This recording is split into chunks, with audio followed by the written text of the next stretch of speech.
I can't believe I'm doing this. This is truly the saddest thing I've ever had to do in my life. The time has come to bring death to an entire colony of fire ants by boiling water. I watched the fire ants emerging from their nest holes and gathering around the chicken bones I lay to lure them out. But I knew this boiling water would seep deep into their extensive little holes and tunnels and hopefully burn the colony's queen alive. She was the one that needed to die for all of this to work. So, here goes nothing. 1, 2, 3.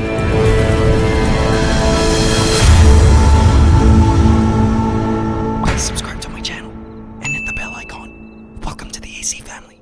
Enjoy! After last week's episode aired, the amount of comments I got urging me to kill the invasive fire ants in my yard was just staggering. Just to make sure I was reading correctly, I ran a poll on my community tab, and you, the AC family, all of you subscribers and avid supporters of the channel, voted, and the results were undeniable. Over 70% of you voted for the fire ants to be killed by boiling water in order to save all the native ants in our yard. I'll be showing you all the footage I took of the boiling water ant apocalypse I unleashed in this video.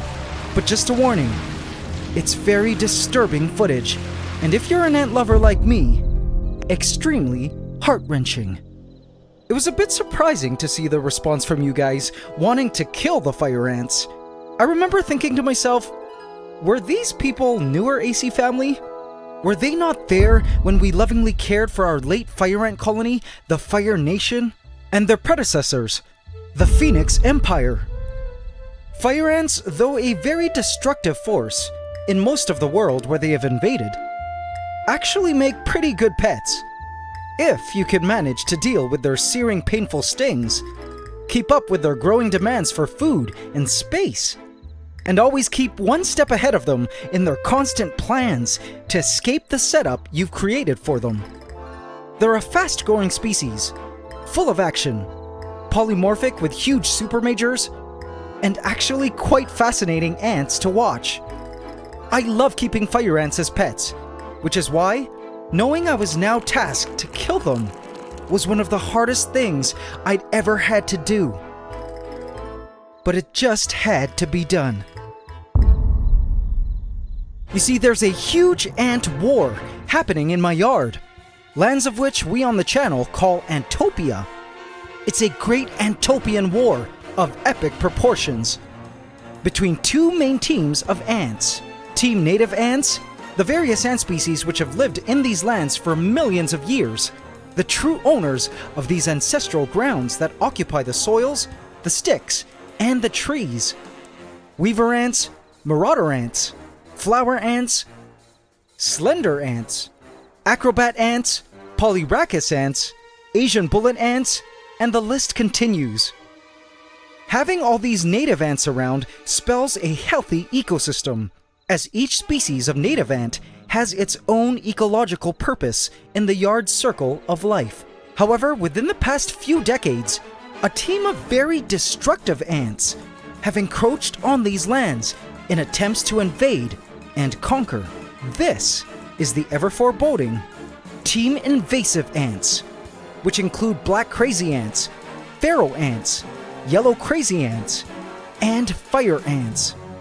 These invasive ant species are bad because they displace, compete, and even kill native ant species, which you will see shortly, as well as other native wildlife. Check out these black crazy ants, which have murdered a colony of native termites. A survey of the yard last week revealed to me that there were now less native ants in the yard than there were last year, and many, many more invasive ants, especially fire ants. Fire ants leading the Team Invasive Ant takeover of our yard. And so, I asked you last week what we should do. I had mentioned that I had heard senior myrmecologists recommend pouring boiling water repeatedly over a fire ant nest to kill them.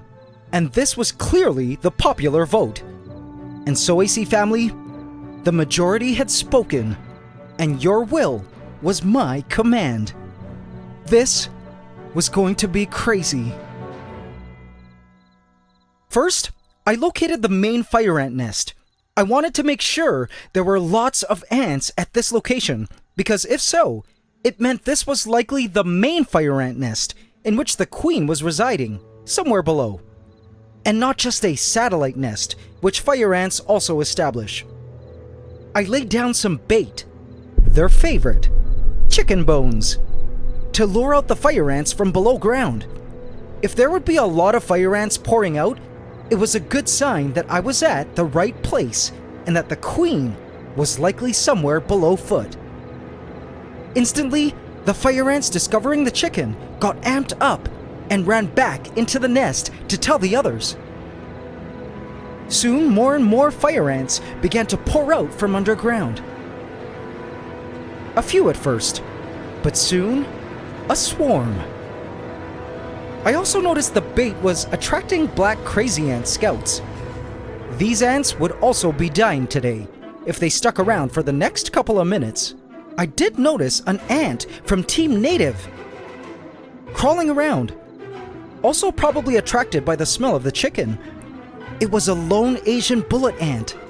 The fire ants were not willing to share their find, however, so they made sure to kill it and leave it dying from fire ant sting poison in a pile of rubble. It was so sad to see just how ruthless these fire ants were, and how easily they could dispatch native ants, like this Asian bullet ant. But today, this murdered native ant, as well as all the millions of native ants murdered or outcompeted by the fire ants, would get their vengeance. I added a cup of jelly, and the fire ants began to swarm and feed Cum Gusto. Seeing all these ants now, I was certain we were at the main nest. It was now time to unleash the ant apocalypse on these unsuspecting fire ants. I began to boil a large pot of water. Returning to the nest, I took one last look at the fire ants feeding. These innocent lives, all just doing what nature had intended for them to do, i.e. survive.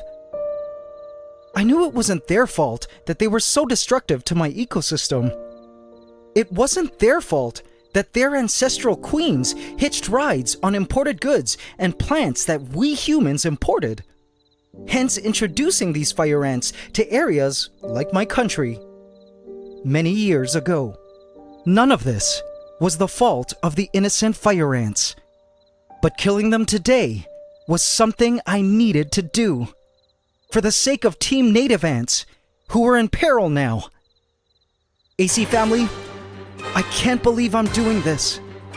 This is truly the saddest thing I've ever had to do in my life. So, here goes nothing. 1, 2, 3.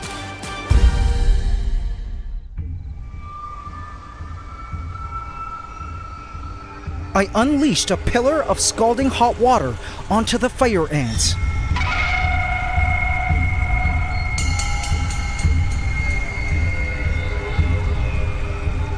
The fire ants were shocked at the vibrations approaching and panicked as a searing hot tsunami of boiling water ravaged through their home and territories.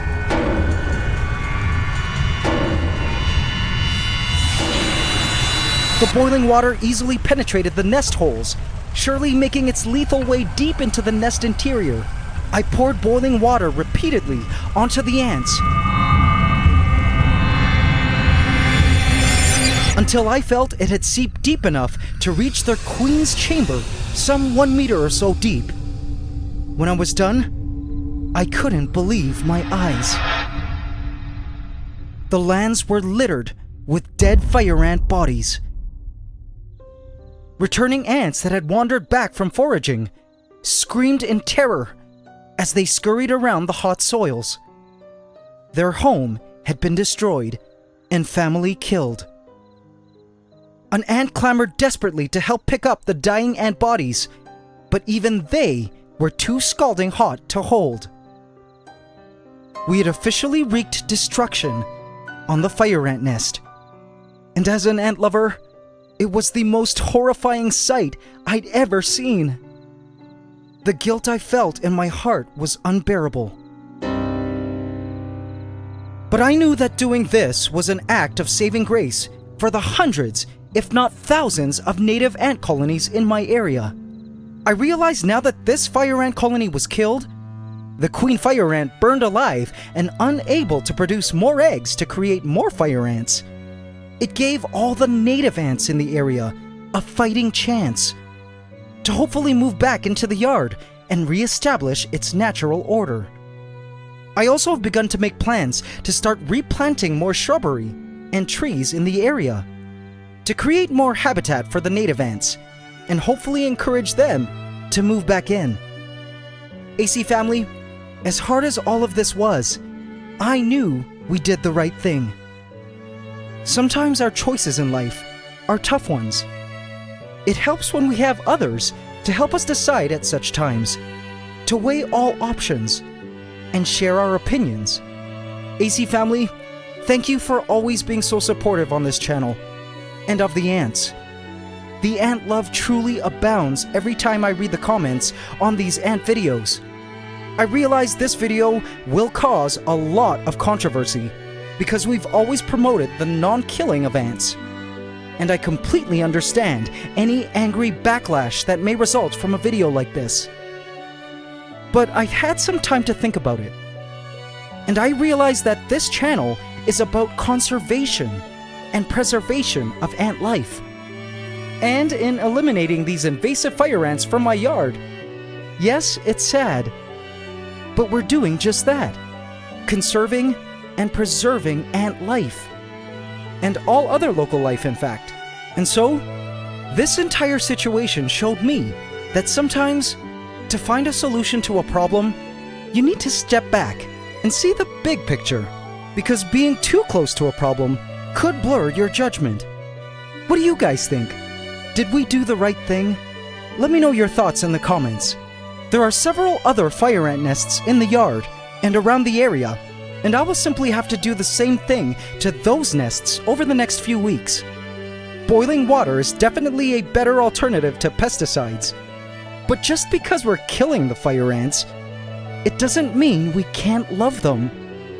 I think we'll be keeping fire ant colonies as pets for as long as this channel exists, which is basically as long as you guys keep watching these videos. And subscribe, of course, to join our ever-growing AC family. Thank you all so much for watching and supporting the ants. It's ant love forever.